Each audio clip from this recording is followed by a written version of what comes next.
और ये वीडियो पूजा स्थल अधिनियम 1991 प्लेसेस ऑफ वर्शिप एक्ट 1991 से संबंधित है। सुप्रीम कोर्ट में इस अधिनियम की संवैधानिकता को चुनौती दी गई है। पूजा स्थल अधिनियम गारंटी युक्त धार्मिक स्वतंत्रता के अधिकार का उल्लंघन है। सुप्रीम कोर्ट में ज्ञानवापी मामले में हस्तक्षेप आवेदन दायर है। इसके अलावा वाराणसी में ज्ञानवापी परिसर में वीडियो सर्वे के बाद से सुप्रीम कोर्ट में उपासना या पूजा स्थल कानून 1991 को चुनौती देते हुए 4 PIL दाखिल की गई है। 3 याचिकाएं सुप्रीम कोर्ट में पहले से पेंडिंग है। एक याचिका कल यानी शनिवार को दाखिल हुई है। इसमें कानून के समक्ष बराबरी, धर्म, लिंग, जाति, समुदाय एवं जन्म स्थान के आधार पर भेदभाव की बुनियाद पर इस कानून को चुनौती दी गई है। नाउ ये जानना जरूरी है कि पूजा स्थल अधिनियम 1991 क्या है। बेसिकली हमारा उद्देश्य है कि इस एक्ट पर उसकी संवैधानिकता को जो चुनौती दी गई है सुप्रीम कोर्ट में, 3 PIL पहले से, एक और दी गई है कल 28 मई को। तो सबसे पहले समझते हैं कि आखिर पूजा स्थल क्या है। पूजा स्थल अधिनियम इसी का मेन फोकस है। क्या कहता है पूजा स्थल अधिनियम 1991? ये सबको जानना है क्योंकि ये एक्ट चर्चा के विषय में है और इसका संबंध इंडियन पॉलिटी से है, कॉन्स्टिट्यूशन से है। इसका संबंध अगर आप देखें तो धर्म की स्वतंत्रता से है। इसका संबंध अगर आप देखें तो आर्कियोलॉजिकल एक्ट से भी है और देश में करंट अफेयर्स का ये विषय बन गया है। तो समझते हैं कि क्या है ये एक्ट। 1991 में ये लागू किया गया ये अधिनियम, जिसे कहते हैं पूजा स्थल या उपासना स्थल अधिनियम 1991, प्लेसेस ऑफ वर्शिप एक्ट 1991। ये कहता है कि 15 अगस्त 1947 जिस दिन देश स्वतंत्र हुआ, उस डेट से पहले अस्तित्व में आए किसी भी धर्म के पूजा स्थल को किसी दूसरे धर्म के पूजा स्थल में नहीं बदला जा सकता। बात समझिए, 15 अगस्त 1947 से पहले अगर कोई पूजा स्थल अस्तित्व में आता है और वहाँ पर किसी धर्म की पूजा हो रही है तो अब किसी नए धर्म की वहाँ पर पूजा नहीं हो सकती। यही ये बात कह रहा है। यदि कोई इस एक्ट का उल्लंघन का प्रयास करे तो उसे जुर्माना और 3 साल की सजा हो सकती है। यह कानून तत्कालीन कांग्रेस प्रधानमंत्री PV नरसिम्हा राव की सरकार द्वारा 1991 में लाई गई थी।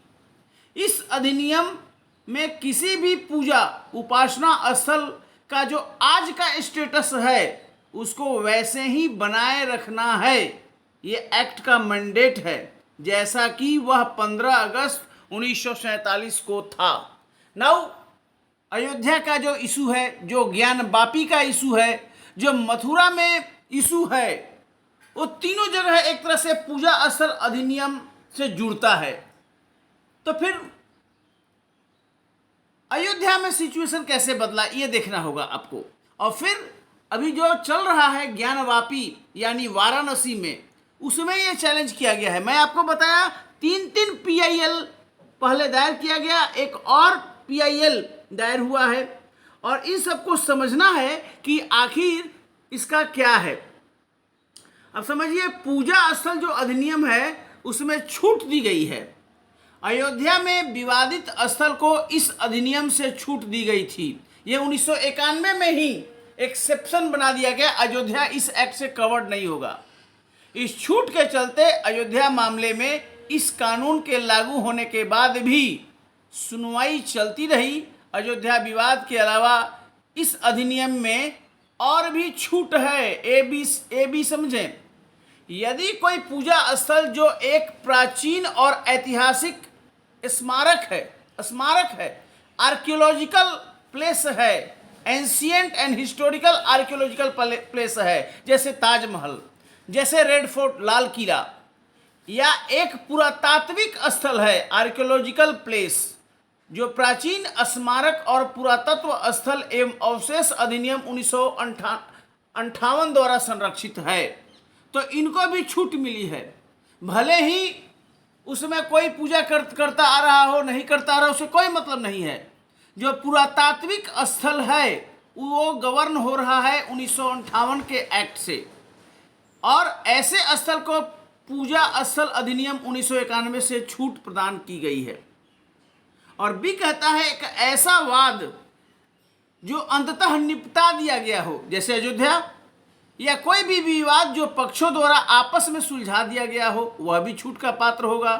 या किसी स्थान का स्थानांतरण जो अधिनियम के शुरू होने से पहले सहमति से हुआ है। तो एक तो अयोध्या को छूट, दूसरा छूट है जो आर्कियोलॉजिकल प्लेस है, पुरातात्विक स्थल है, जैसे ताजमहल मान सकते हैं, जैसे आप लाल किला मान सकते हैं, कुतुब मीनार मान सकते हैं, या जो पहले से सेटल्ड है, तो पूजा स्थल अधिनियम से इनको छूट दी गई है। अब पूजा स्थल अधिनियम का उल्लंघन करने पर दंड मिलेगा, ये तय है। और अधिनियम की धारा 6 अधिनियम के प्रावधानों का उल्लंघन करने पर जुर्माना, फाइन और अधिकतम 3 वर्ष के कारावास की सजा का प्रावधान करती है। 3 इयर्स जेल और जुर्माना दोनों। अब इस कानून को इस आधार पर चुनौती दी गई है कि यह न्यायिक समीक्षा पर रोक लगाता है।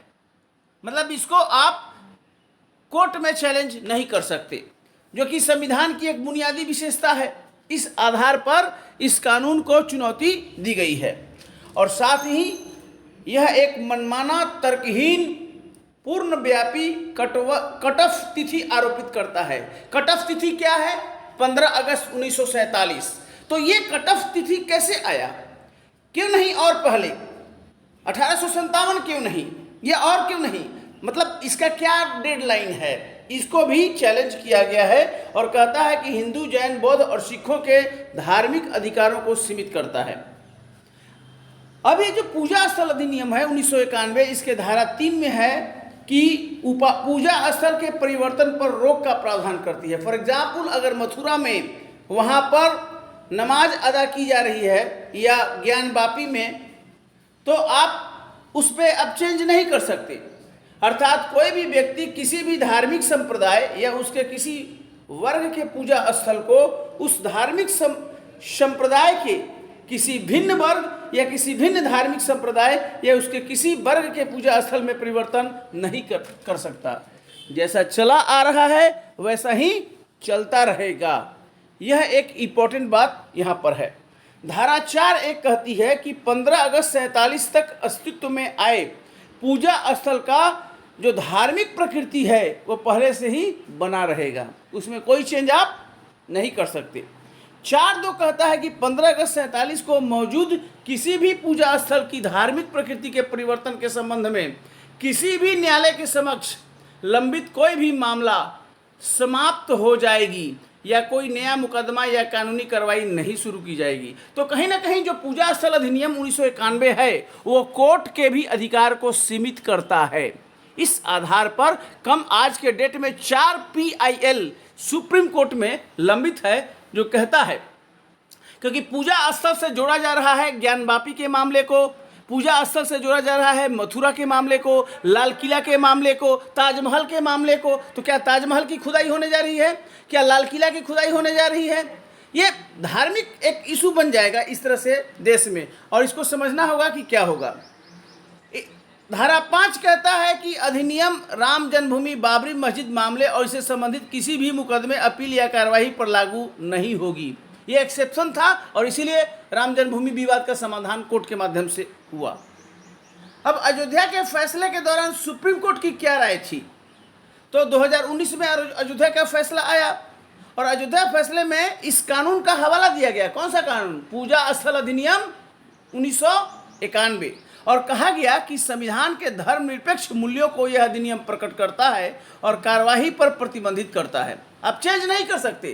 किसी भी पूजा स्थल का जो स्वरूप 15 अगस्त 1947 को है उसे वैसे ही रखना है। अगर वैसे ही रखना है तो फिर ज्ञानवापी जैसे कि वाराणसी में है या मथुरा में है, उस पर कुछ भी आप नया काम नहीं कर सकते, उसके स्वरूप को नहीं बदल सकते। और इसीलिए अश्वनी उपाध्याय देवकी नंदन जैसे लोगों ने PIL फाइल किया है सुप्रीम कोर्ट में और सुप्रीम कोर्ट इस पर विचार कर रहा है। तो यह इम्पोर्टेंट एक तरह से मैंने एक्ट के बारे में बताया जिसका नाम है पूजा स्थल अधिनियम 1991, प्लेसेस ऑफ वर्शिप एक्ट 1991। यह एक लॉ का मामला है, पॉलिटी का मामला है, संविधान का मामला है और करंट अफेयर्स में इस एक्ट के बारे में अभी काफ़ी चर्चा हो रही है, क्योंकि यह एक्ट सबसे पहले कोई भी स्टेटस चेंज करने नहीं देगा। तो देखना है क्या इस एक्ट में भारत की सरकार संशोधन करने जा रही है, क्या इस एक्ट में सुप्रीम कोर्ट का क्या स्टैंड होगा, यहाँ तक कि कोर्ट के पावर को भी ये सीमित कर रहा है, लिमिट कर रहा है। तो आने वाले समय में होगा। बहुत बहुत धन्यवाद, क्योंकि आज के वीडियो में मैं आपके समक्ष कानूनी पहलुओं की चर्चा किया हूँ, जिस कानून का नाम है पूजा स्थल अधिनियम 1991। Thank you very much.